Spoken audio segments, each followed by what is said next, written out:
All right, let's dive into something really fun today. We're going to take a look at one of those personality quizzes from the Spiritual Seek. Oh, yeah, those are always interesting. Yeah. This one's all about the Apollonian versus the Dionysian. Have you heard of this? Yeah, I mean, those are like those two contrasting forces, right, that influence like everything, from art to culture, and apparently, according to this quiz, to our personalities. And what I think is really cool about this one is that it focuses on how these principles relate to suffering, to the hard parts of life. Absolutely, yeah. It's about how we respond to those challenges, to the ups and downs that are just part of being human. Exactly.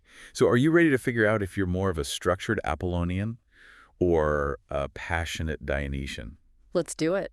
All right, well, before we jump into the quiz, maybe we should give folks a little bit of background. Sure. These concepts, as you mentioned, they come from ancient Greece. Apollo, the god of reason, light, and order. Right. He represents that harmony, that logic, that control. Right. And then, on the other hand, you have Dionysus. Yes. God of wine, ecstasy, revelry. Party time. Yeah, he embodies instinct, emotion, surrendering to the moment. Okay, so two very different vibes. Very different. And this quiz is trying to figure out which one is stronger in us. Exactly. So how does it work? Well, it's actually pretty simple. Okay. It's got 5 questions, and each one has just 2 answer choices, A or D. Okay, straightforward enough. Yeah. All right, so let's get to the first question. It asks, life is wonderful, you just have to learn how to enjoy it. Oh, okay. Answer A is, it depends. Not always and not for everyone. While answer D is, absolutely, I try to take full advantage of it. I feel like I'm already overthinking this. Yeah. How do we break this down? Well, so answer A, Yeah. it kind of reveals a more cautious approach to life's joys, right? Yeah. It suggests that happiness isn't always just, like, there, and that life can be challenging. Absolutely. This seems very Apollonian, like looking at things realistically. Totally. Planning, strategizing, acknowledging those complexities of being human. Right. Whereas answer D is more about, like, embracing the good times, Yeah. living in the moment, like the answer says, taking full advantage. Yeah, exactly. Like that classic Dionysian zest for life. Right. Yeah. Okay, question 2 gets right to the point. Okay. It asks, business before pleasure? Are you really sure about this? Ooh, good one. Answer A is, of course, there's more to life than just pleasure. And answer D is, no, fun is essential. I love that. So we're talking priorities here. Yeah, right. Like, what's more important to you? Yeah. Answer A is definitely leaning towards the Apollonian side, right? Yes. Duty, responsibility. Right. Like, everything has its time and place. Right. And pleasure is something that you earn. Right. You don't just indulge all the time. No. Remember, Apollo was all about order and structure, right? So self-control, discipline, that's answer A. And answer D is like YOLO. Yeah, exactly. It's the Dionysian spirit coming through, right? Right. Joy and pleasure, they're essential. Yeah. Not just these like extra things that you get to do. Okay, let's move on to question 3. Okay. It asks, do you easily get carried away by feelings and emotions? Now we're getting into the emotional realm. Yes, exactly. Answer A, no, except when I do it consciously. And answer D is, yes, it happens without my realizing it. Whoa, that's a good distinction. Right. So answer A highlights that Apollonian emphasis on emotional control, right? Yes. It's stepping back, analyzing those feelings, Right. choosing how you respond instead of just reacting. So it's not about suppressing your emotions. It's about being aware. Exactly. Awareness and self-regulation. Right. Okay, so answer D. Answer D is like diving in, Yeah. embracing the full range of emotions, letting yourself be swept away by them. Right. It's that Dionysian connection to instinct, to that raw, unfiltered feeling. Not overthinking it, just feeling it. Yes. Just experiencing it. Okay, so we've got the cautious, self-aware Apollonian versus the passionate, go-with-the-flow Dionysian. Question 4 gets more specific. Okay, let's hear it. It says, an unexpected economic opportunity arises. How do you react? Answer A is, I want to clearly understand what it is about before I accept it.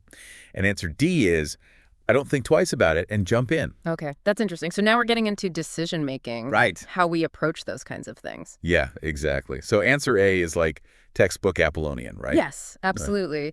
You assess risks, you gather information, you make informed choices. Right. Very much about planning and having that control. Yeah, and answer D is like carpe diem, right? Yes, seize the moment, take a chance. Go for it. Trust your gut. Remember Dionysus.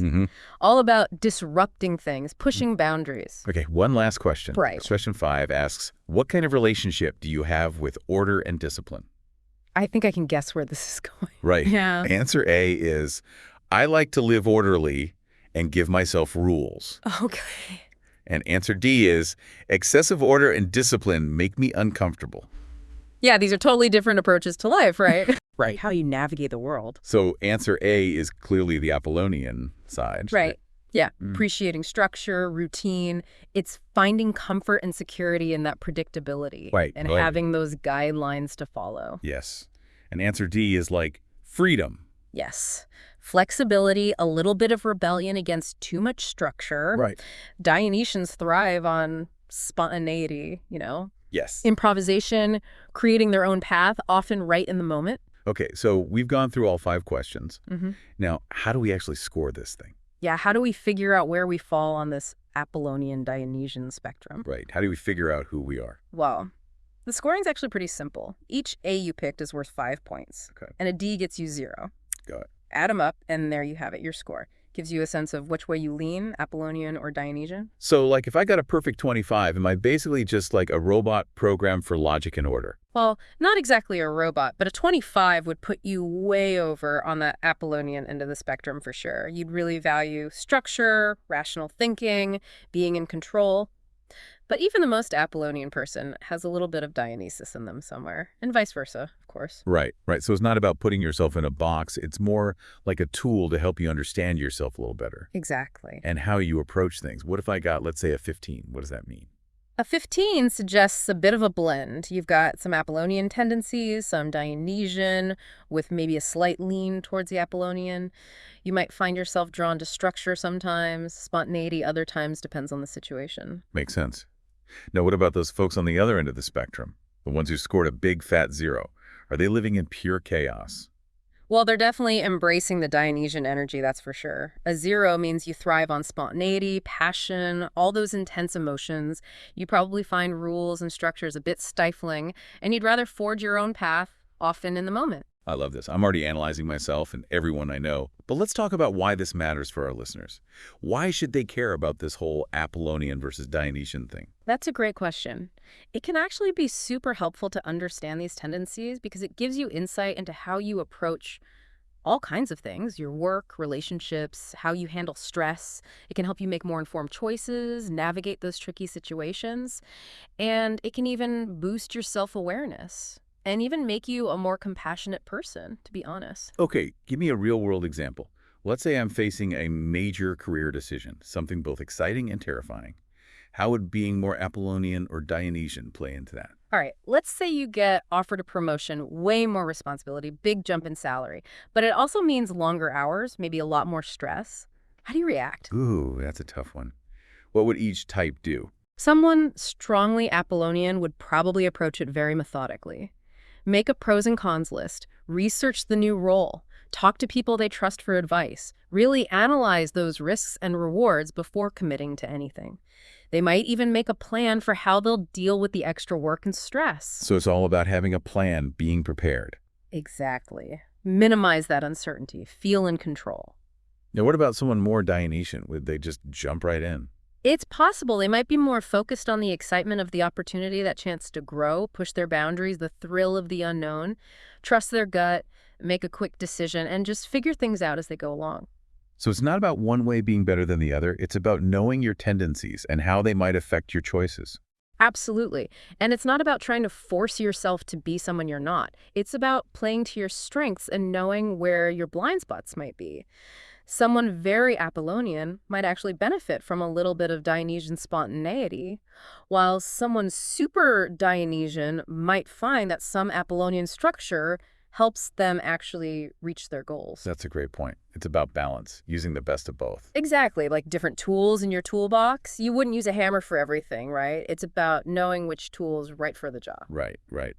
And this quiz is really just a starting point. It's not about labeling yourself for life. No, it's about self-discovery, not putting yourself in a box. And as we grow and learn, our understanding of those tendencies within ourselves will keep changing too. Absolutely. What feels very Apollonian in one situation might be more Dionysian in another.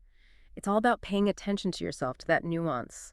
This whole conversation's been fascinating. I feel like I've got a whole new way of seeing myself and everyone around me. That's the power of these archetypes, right? They give you a framework for understanding human nature, how we approach challenges, those opportunities that pop up. It's a good reminder that there isn't just one right way to be. Exactly. The important thing is figuring out what rings true for you, what aligns with your natural tendencies, and using that to create a life that feels authentic and fulfilling. Nicely put. And maybe even more importantly, it helps us to appreciate different perspectives. We need both the Apollonians and the Dionysians to create a world that's balanced. So true. Okay, we've covered the quiz, the scoring, what it all means in practice, but I'm curious to hear some real-life examples. How do these tendencies play out in the real world? Let's look at the creative arts, for example. Imagine a painter with strong Apollonian tendencies. They might be all about meticulous planning in their compositions, focusing on balance, symmetry, technical perfection. Like those Renaissance masters with their crazy attention to detail and realism. Exactly. Michelangelo, Da Vinci, Raphael, they were all about that precision, that control. Their work shows this deep understanding of anatomy, perspective, those principles of classical beauty. Now, would a Dionysian artist be drawn to something more abstract, more expressive? Absolutely. They'd be all about spontaneity, improvisation, letting that raw energy of the creative process just flow. Think of Jackson Pollock, those drip paintings, or Van Gogh, his swirling, emotionally charged brushstrokes. Their work's all about capturing the feeling, the essence of experience, rather than replicating it perfectly. That's a great example. You could really see how those tendencies would come out in their art. Yeah? But it's not just art, right? Right. We see it in how people approach their work, their relationships, even just their leisure time. Oh, absolutely. It really is, yeah. You know, it's interesting because these tendencies, they show up in so many areas of life, not just art. Have you ever thought about, like, how they might influence how people learn? Oh, that's a good point. I never really thought about that. Yeah. I could see how someone who's more Apollonian, they might, like, gravitate towards a more structured learning environment. Yes. Like a traditional classroom setting, lectures, textbooks, that kind of thing. Exactly. That structured environment, it would probably really appeal to them because it's got clear goals, step-by-step processes, a real focus on logic and analysis. Right, right. They'd thrive in a place where knowledge is presented in a very linear, systematic way. Yeah, yeah. Whereas someone who's more Dionysian, they might prefer something more hands-on, more experiential. Exactly. Like, those traditional learning methods might feel too rigid, too restrictive. They'd probably be drawn to environments that foster creativity, spontaneity, self-expression, things like immersive experiences, you know? Yeah. Collaborative projects, learning by doing. Right. So even something as fundamental as how we learn can be influenced by these tendencies. Yeah, and it really highlights how these concepts, they're not just personality traits. Right. There's like fundamental ways that we interact with the world, that we process information. This whole conversation has been so insightful. I feel like I have a whole new language to understand myself and the people around me. I'm glad to hear that. Yeah. You know, that's what we hope for with these deep dives, to spark curiosity, encourage people to think about themselves a bit. Yeah. And maybe give you some new tools to navigate your own life a little better. Absolutely. So as we wrap up this exploration of the Apollonian and Dionysian, I want to leave our listeners with something to ponder. Embrace those unique energies within you. Yes. Whether you're all about that meticulous planning, you're a passionate free spirit, or somewhere in between, remember, both sides have so much to offer. That's so true. And who knows, maybe by understanding these tendencies a little better, we can all learn to find that balance, that harmony between order and chaos, Right. between reason and passion. And in doing so, you know, create a world that really celebrates the full spectrum of human experience. Beautifully said. Well, thanks for joining us on this deep dive, everyone. We'll see you next time.